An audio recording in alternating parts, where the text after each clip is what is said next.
Bharatiya Janata party में महिलाओं को पूरा मान सम्मान दिया जाता है। मैं हांसी की बेटी हूँ और जवान की बात करती हूँ, किसान की बात करती हूँ। तो आपको स्टार्टिंग से ही कह रही हूँ कि हमारी पार्टी जवान की और किसान की सबसे ज्यादा इज्जत करती है। जो लोगों से प्यार और आशीर्वाद मिलता है वो हमारे ऐसे हमें बूस्ट करते हैं कि कहते हैं कि डॉक्टर के पास जाओ, बीमार हो जाते हो तो कभी कहते हैं कि विटामिन सी की जरूरत है, विटामिन ए की जरूरत है। हमें सारे विटामिन ए बी सी 12 तक सारे जनता से मिल रहे हैं। इतना प्यार और आशीर्वाद हमें लोगों से मिल रहा है। लोकतंत्र का सबसे बड़ा पर्व यानी कि लोकसभा इलेक्शन चल रहे हैं पूरे भारत देश के अंदर और हरियाणा के हिसार जिले में इस वक्त हम मौजूद हैं। हिसार सीट पर रणजीत चौटाला जी लड़ रहे हैं बीजेपी की तरफ से और हमारे साथ इस वक्त हैं गायत्री देवी जी जो महिला मोर्चा की प्रदेश अध्यक्ष हैं। इनसे बातचीत कर लेते हैं कि किस प्रकार से जो कैंपेनिंग में वो रणजीत जी का साथ दे रही हैं, क्या कुछ माहौल उनको लग रहा है, सारी बातें करेंगे। सबसे पहले स्वागत है HN24 न्यूज़ पर आपका। नमस्कार, आपके चैनल के सभी दर्शकों को मेरा नमस्कार।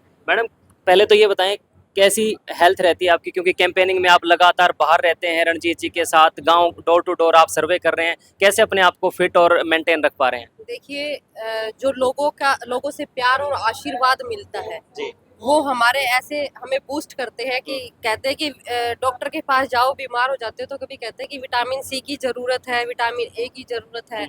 हमें सारे विटामिन ए बी सी 12 तक सारे जनता से मिल रहे हैं। इतना प्यार और आशीर्वाद हमें लोगों से मिल रहा है कि हेल्थ जो है हमारी बहुत अच्छी है और मुझे लगता है कि ऐसा प्यार और आशीर्वाद लोगों से मिलते रहना चाहिए। 25 मई अब ज़्यादा दूर नहीं है, तो किस प्रकार से जो है बीजेपी पार्टी, आप महिला जितनी भी कार्यकर्ता हैं, कैसे काम कर रहे हैं? क्या आपकी कैंपेनिंग का शेड्यूल रहता है? किस प्रकार से आप लोगों को मोटिवेट कर रहे हैं? जनता को, जनार्दन को कैसे आप कन्विंस कर पा रहे हैं कि जो 10 की 10 सीटें आपके यानी कि बीजेपी के पाले में आए? देखिए, हमारा जो पूरे हरियाणा प्रदेश का है, पूरे हरियाणा में हमारा डोर टू डोर महिलाओं का चल रहा है, कैंपेनिंग चल रही है। हमारी प्रवासी बहनें राजस्थान से, गुजरात से, उत्तराखंड से हमारी बहनें आई हुई हैं जी और वो लगातार बूथों पर उनका चल रहा है। जी बूथों पर वो हमारे जो हमारा यहाँ का पंपलेट है उसको लेकर जाती हैं। हमारे विचारधारा से जो व्यक्ति हैं उनको भी समझाने का प्रयास करते हैं और जो नहीं है उनको भी समझाने का प्रयास करते हैं कि लोकतंत्र का जो ये महापर्व चल रहा है, ये महापर्व राष्ट्र हित के लिए है और ये राष्ट्र हित में अगर हम अपना योगदान देंगे तो हमारे भारत को विकासशील राष्ट्र बनाने से कोई नहीं रोक सकता। दूसरी बात, जो हमारी बहनें हैं, आप खुद भी मानते होंगे कि महिला में वो शक्ति है और जो महिला ने ठान लेती है तो दुनिया कहती है कि मान लेती है। महिलाओं ने ठाना और दुनिया ने माना। तो आज प्रधानमंत्री जी के लिए, हमारे चौधरी रणजीत सिंह के लिए महिलाओं ने ठान रखा है कि हिसार लोकसभा को हम ज्यादा से ज्यादा वोटों से जिताकर अपने जो हर बूथ से, क्योंकि हमने हर बूथ पर 5 महिलाओं की सखी बना रखी है, वो सखियां अपना डोर टू डोर का कार्य लगातार सुबह के 3 घंटे और शाम के 3 घंटे डेली कर रहे हैं। ठीक है, मैं समझ गया। तो कहीं ना कहीं आप अपनी तरफ से पूरी मेहनत कर रहे हैं, बीजेपी पार्टी के कार्यकर्ता मेहनत कर रहे हैं, लेकिन मैं एक सवाल पूछना चाहता हूं, क्योंकि हमारा हरियाणा कृषि प्रधान देश है, यहाँ पर किसान है, तो किसान जो है, आपने देखा होगा लास्ट में जो आंदोलन भी हुआ, कई गाँव में हम भी जाते हैं सर्वे पे, तो कहीं ना कहीं एक चीज़ निकल करके आती है कि बीजेपी को लोग किसान विरोधी पार्टी के तौर पर कई बार बोलते हैं कि नहीं, बीजेपी जो है किसान विरोधी। क्या वो किसी के सिखाए पढ़ाए हैं या वाकई में धरातल पर एक्चुअल में है क्या? किसानों को किस प्रकार से भारतीय जनता पार्टी कन्विंस कर पा रही है? देखिए, मैं हांसी की बेटी हूँ जी और जवान की बात करती हूँ, किसान की बात करती हूँ। क्यों? क्योंकि मेरे फादर आर्मी में रहे हैं, जी सूबेदार मेजर से रिटायर्ड थे और मेरे जो ससुर हैं वो खेती करते हैं। जी अगर किसानों की बात पर हम आते हैं, किसानों को तो फुर्सत ही नहीं है विरोध करने की, क्योंकि खेतों में काम इतना है।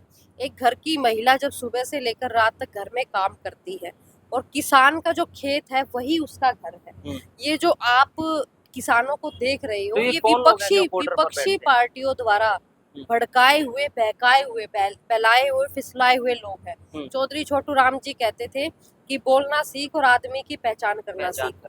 लेकिन जो हमारे ये भोले भाले किसान हैं, ये राजनीति का षड्यंत्र का शिकार हो चुके हैं और कुछ विपक्षी पार्टियों द्वारा इनको बहलाकर सड़कों पर लेकर आया जा रहा है। ये जो विरोध की आप बात कर रहे हैं, आपके चैनल के माध्यम से ही मैं बताना चाहूंगी कि जहां जहां हमारा विरोध हुआ है उन बूथों से हम जीत कर निकले हैं। क्यों? क्योंकि देखिए, किसी भी महापर्व में, किसी भी शादी ब्याह में अगर आपके परिवार का कोई एक व्यक्ति रूस जाता है, रूस कर दूसरी साइड चला जाता है, तो शादी तो होती है। बड़े बूढ़े भी कहते हैं कि जो हमारे फेरों की रात है, शादी की रात है, जो काम होना है जिस समय पर वो होएगा। लेकिन मैंने पिछले एलनाबाद उपचुनाव में देखा कि जिस गांव में हमारा सबसे ज्यादा विरोध था, वो विरोधी तो वहां पर खड़े रहे और बूथों पर जिन लोगों ने वोट डाले वो वोट डालकर चले गए और उस बूथ से हम 70-80 वोटों से जीत कर निकले। जी मैडम, क्योंकि जब ये किसान आंदोलन हुआ था पूरे उत्तर भारत में, दिल्ली बॉर्डर पर, टिकरी बॉर्डर पर, शंभू बॉर्डर पर किसान बैठ गए थे और 1-1.5 साल बैठे रहे थे और फाइनली मोदी जी को वो कानून वापस लेने पड़े थे, तब जाकर के कहीं वो थोड़ा से ठंडे हुए थे। हालांकि फिर भी बाद में बैठे रहे। तो क्या तीसरी बार जब आप कह रहे हैं, दावा कर रहे हैं कि मोदी जी ही सरकार बनाएंगे और मोदी जी ही प्रधानमंत्री बनेंगे, क्या वो भारत देश के किसानों को पूरी तरह से कन्विंस कर पाएंगे? एक तो ये मेरा सवाल है। दूसरा, आप हांसी से आते हैं, हांसी में क्या माहौल आपको लगता है? फिलहाल तो बीजेपी के विधायक विनोद बिहाना जी हैं वहाँ से, तो आने वाले जो मैं विधानसभा की बात कर रहा हूँ, किस प्रकार से माहौल देखते हैं आप हांसी का? देखिए, किसानों की बात करते हैं जी। आपने कहा कि मोदी जी ने बात मानी, मैं तो आपको स्टार्टिंग से ही कह रही हूँ कि हमारी पार्टी जवान की और किसान की सबसे ज्यादा इज्जत करती है जी। अगर किसी ने किसानों की सहूलियत, किसी ने किसानों का मतलब उनकी फसल का जायजा लेने का काम किया है तो वो भारतीय जनता पार्टी ने किया है। आप वो दिन भी याद करिए जब 3-3 रुपए के चेक भेज दिए जाते थे। आज किसान बीमा योजना के तहत, फसल बीमा योजना के तहत किसानों के खाते में 6-6 हजार रुपए, 2-2 हजार रुपए आ रहे हैं। आप वो समय भी याद करिए, आप किसानों से पूछिए गाँव में जाकर वो कितने खुश है। दूसरी बात हांसी की आती है, लोकतंत्र है, लोकतंत्र में सभी को अधिकार है अपनी बात रखने का। ठीक है। और वहाँ की हांसी की मैं बेटी हूँ और भारतीय जनता पार्टी की मैं प्रदेश महामंत्री महिला। लेकिन मैं एक बात कहती हूँ कि हर व्यक्ति कहीं ना कहीं किसी ना किसी रूप में काम करता है। मैं भी भारतीय जनता पार्टी की कार्यकर्ता हूँ। मेरा जन्म क्षेत्र हांसी है, मेरा कर्म क्षेत्र हांसी है और मुझे ये लगता है कि भगवान ने मुझे उस जगह जन्म देने के लिए, कर्म करने के लिए भेजा है, तो मैं अपना कर्म निरंतर हांसी में कर रही हूँ। ठीक है, क्योंकि आप महिला, एक सवाल मैं ले लेता हूँ। अभी जो है कुरुक्षेत्र से सांसद रही है कैलाशो सैनी। उन्होंने पहले वो इनेलो में थी, इनेलो ने टिकट देकर लोकसभा सांसद उनको बनाया, फिर वो कांग्रेस में आई, फिर वो बीजेपी में आई, लेकिन अभी हाल ही में बीजेपी छोड़ करके भूपेंद्र हुड्डा के नेतृत्व में दोबारा से कांग्रेस में चली गई। तो ऐसी क्या उनको कमी लगी इतनी सीनियर लीडर को कि बीजेपी छोड़ करके उनको कांग्रेस में जाना पड़ा? क्योंकि वो महिला है, तो मैं आपसे जानना चाहता हूं कि महिलाओं में क्या मान सम्मान पूरा मिल रहा है, नहीं मिल रहा है, किस प्रकार से देखते हैं आप? देखिए, भारतीय जनता पार्टी में महिलाओं को पूरा मान सम्मान दिया जाता है। आज वो बीजेपी छोड़कर कांग्रेस में गई है जी। दूसरी बात, तो हमें उस मुद्दे पर बात ही नहीं करनी चाहिए क्योंकि उनकी एक विचार है, उनको लगा कि मेरे विचार भारतीय जनता पार्टी में मिल सकते हैं। भारतीय जनता पार्टी तो वो पार्टी है जहां भारतीय जनता पार्टी के हर कार्यकर्ता को इतना मान सम्मान और इज्जत दी जाती है। आपसे ही मैं पूछना चाहूंगी, राजस्थान प्रदेश में हमारे मुख्यमंत्री जी भजन लाल शर्मा जी, जिनको अंत्योदय से उठाकर, जो उस समय के प्रदेश महामंत्री थे और कुर्सियां लगाने का काम कर रहे थे, विधानसभा के मुख्यमंत्री तय होना है, उनको काम दिया गया था और काम करते करते उनको 5वीं लाइन में से उठा के आगे बुला लिया जाता है। ये भारतीय जनता पार्टी है।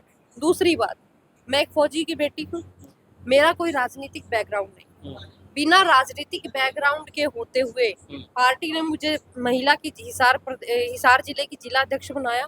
मैं युवा मोर्चे की प्रदेश उपाध्यक्ष रही, भाजपा की जिले की मंत्री रही और 10 साल से ग्रीवेंसी कमेटी की मेंबर हूँ, अकेली महिला। और उस दौरान आज भारतीय जनता पार्टी ने मुझे महिला का प्रदेश महामंत्री बनाया हुआ है। ये सिर्फ भारतीय जनता पार्टी में ही संभव है। हम भारतीय जनता पार्टी को पार्टी विद डिफरेंस इसीलिए कहते हैं कि यहाँ पर एक छोटा सा कार्यकर्ता भी आगे बढ़ने की सोच सकता है। बिल्कुल। हम दूसरों की बात करें, उनका तो संगठन ही नहीं है। शैलजा आती है, हुड्डा संगठन नहीं बनने देते, हुड्डा आते हैं, SR के ग्रुप है, जो गुट है वो हैवी हो जाता है, भाई उनके परिवार में ही सिस्टम गलत हो रहा है, वो हमारे ऊपर क्या विरोध करेंगे, क्या विरोध बिल्कुल। करवाएंगे। भारतीय जनता पार्टी में एक बार ये भी हुआ था, क्योंकि जो केंद्रीय कपड़ा मंत्री स्मृति ईरानी, उनकी डिग्री को लेकर के भी काफ़ी चीज़ें निकल कर के आई थी, क्योंकि आप महिला हैं तो दर्शक भी जानना चाहते हैं कि आपकी एजुकेशन क्वालिफिकेशन क्या है, सो दैट उनको भी पता चले कि हमारे हल्के में जो महिला नेतृत्व कर रही हैं वो कितनी पढ़ी लिखी हैं और उनको कैसा नेतृत्व मिल रहा है। देखिए, मैं हांसी की बेटी हूँ और हांसी की बेटी होने के नाते मैं अपनी हांसी की जनता को एक संदेश देना चाहती हूँ कि 24 घंटे उनकी ये बहन, उनकी ये बेटी आपके बीच में, मैं MSc हूँ मास कम्युनिकेशन से, BA B.Ed, चाहती तो नेट क्वालिफाई हूँ, कहीं भी नौकरी कर सकती थी, लेकिन एक मन में अपनी धारणा बना रखी है कि अपने हांसी की जनता की सेवा कर, और वो सेवा करने के लिए मैं दिन तत्पर उनके बीच में रहती हूँ। थैंक यू सो मच हमारे सभी सवालों का जवाब देने के लिए, बहुत बहुत धन्यवाद। बहुत तो ये हैं गायत्री देवी जी, महिला मोर्चा की प्रदेश अध्यक्ष हैं और काफ़ी कर्मठ कार्यकर्ता हैं बीजेपी की, और रणजीत सिंह जी के साथ लगातार चल रही हैं उनको हिसार लोकसभा से जिताने के लिए। आपको वीडियो अच्छी लगी हो तो शेयर जरूर कर देना, आपके क्या कमेंट्स हैं, प्रतिक्रिया जरूर दें। देखते रहिए HN24 न्यूज़। Thank you.